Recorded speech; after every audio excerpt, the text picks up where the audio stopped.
Halo semuanya, perkenalkan nama saya Vanessa Alexandria. Nah, di sini saya akan membahas wawasan kebangsaan dan ketatanegaraan. Yang pertama itu ada HAM. HAM adalah kesadaran akan hak dan kewajiban adalah fondasi kewarganegaraan yang sehat. Kita sering menggunakan hak seperti belajar, berbicara, beribadah tanpa sadar, namun tak jarang abai pada kewajiban sosial. Padahal HAM yang dijamin oleh Undang-Undang Dasar hanya bisa hidup jika setiap warga negara juga menjalankan tanggung jawabnya. Ketika negara gagal melindungi hak hidup dan martabat warga, seperti dalam kasus Marsinah atau Munir, itu bukan hanya kegagalan hukum, tapi juga krisis keadilan. Di sisi lain, membuang sampah sembarangan, bersikap intoleran, atau apatis terhadap sekitar juga bentuk pengingkaran terhadap kewajiban hak bukan mutlak, tapi berdampingan dengan batas sosial dan tanggung jawab bersama. Nah, yang kedua itu ada korupsi dan integritas. Korupsi bukan hanya persoalan hukum, melainkan cermin dari kegagalan moral dan budaya sistemik. Bahkan orang bergaji cukup bisa tergoda jika lingkungan sekitar pesimis. Sebagai mahasiswa, kita harus sadar bahwa integritas bukan teori di kelas, tapi keputusan sehari-hari. Seperti jujuran dalam berani bertanya saat ketimpangan dan menolak uang saku lebih, meski tak ada yang melihat. Budaya uang pelicin yang dimaklumi oleh masyarakat sebenarnya memperkuat akar korupsi.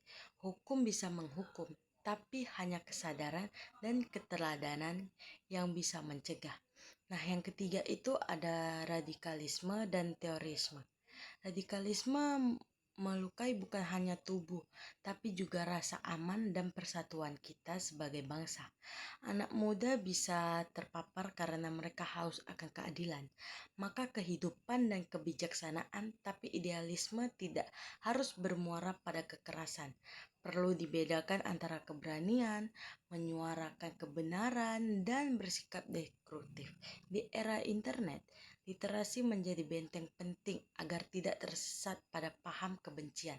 Keluarga, sekolah, dan kampus harus hadir sebagai ruang aman yang membekali generasi muda dengan nilai dialog, pemahaman sejarah, dan sikap kritis namun penuh kasih.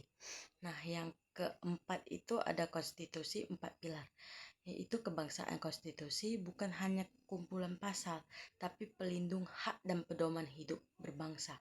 Pancasila bukan sekedar slogan di dinding kelas, tapi nilai yang seharusnya hadir di kehidupan sehari-hari, keadilan sosial, keberagaman, dan musyawarah. Banyak anak muda merasa jauh dari Bhinneka Tunggal Ika atau NKRI karena belum merasakan langsung kehadiran negara yang melindungi. Padahal ketika kita belajar dengan aman, didengar pendapatnya, dan dihargai identitasnya, konstitusi bukan sebenarnya sedang bekerja. Pemahaman akan undang-undang dasar bukan hanya tugas mahasiswa hukum, tapi tanggung jawab semua warga negara. Nah, yang keempat itu ada demokrasi dan partisipasi. Demokrasi sejati adalah ruang partisipasi, bukan sekedar rutinitas 5 tahun di TPS. Ketika suara kita diremehkan, justru disitulah mahasiswa harus bersuara.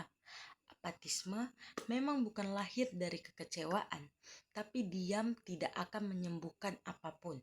Kritik boleh, tapi jangan langsung partisipasi. Media sosial bisa memperkuat demokrasi, tapi juga bisa menggelamkan dalam hoax. Maka peran mahasiswa sebagai pengawas demokrasi adalah menjadi mata dan suara publik yang krisis, jujur, dan solutif. Karena politik bukan hanya urusan elit, tapi juga tentang bagaimana kita hidup setiap hari. Nah, yang keenam itu ada refleksi tindakan dan kewarganegaraan aktif. Menjadi warga negara bukan hanya soal hukum, tapi juga soal nurani. Kadang perubahan besar lahir dari tindakan kecil, kejujuran dalam tegas, tidak buang sampah sembarangan, dan menegur teman yang intoleran. Mereka bukan sekedar bebas dari penjajah, tapi bebas untuk berpikir, memilih, dan bertanggung jawab. Jika kita punya satu hari untuk mengubah negeri, maka memulailah dari satu langkah yang bisa ditiru. Dan jika suatu saat kamu menjadi dosen PKN, tanamkan nilai bahwa kewarganegaraan aktif dari lahir kepedulian, keberanian, dan komitmen pada kebaikan bersama.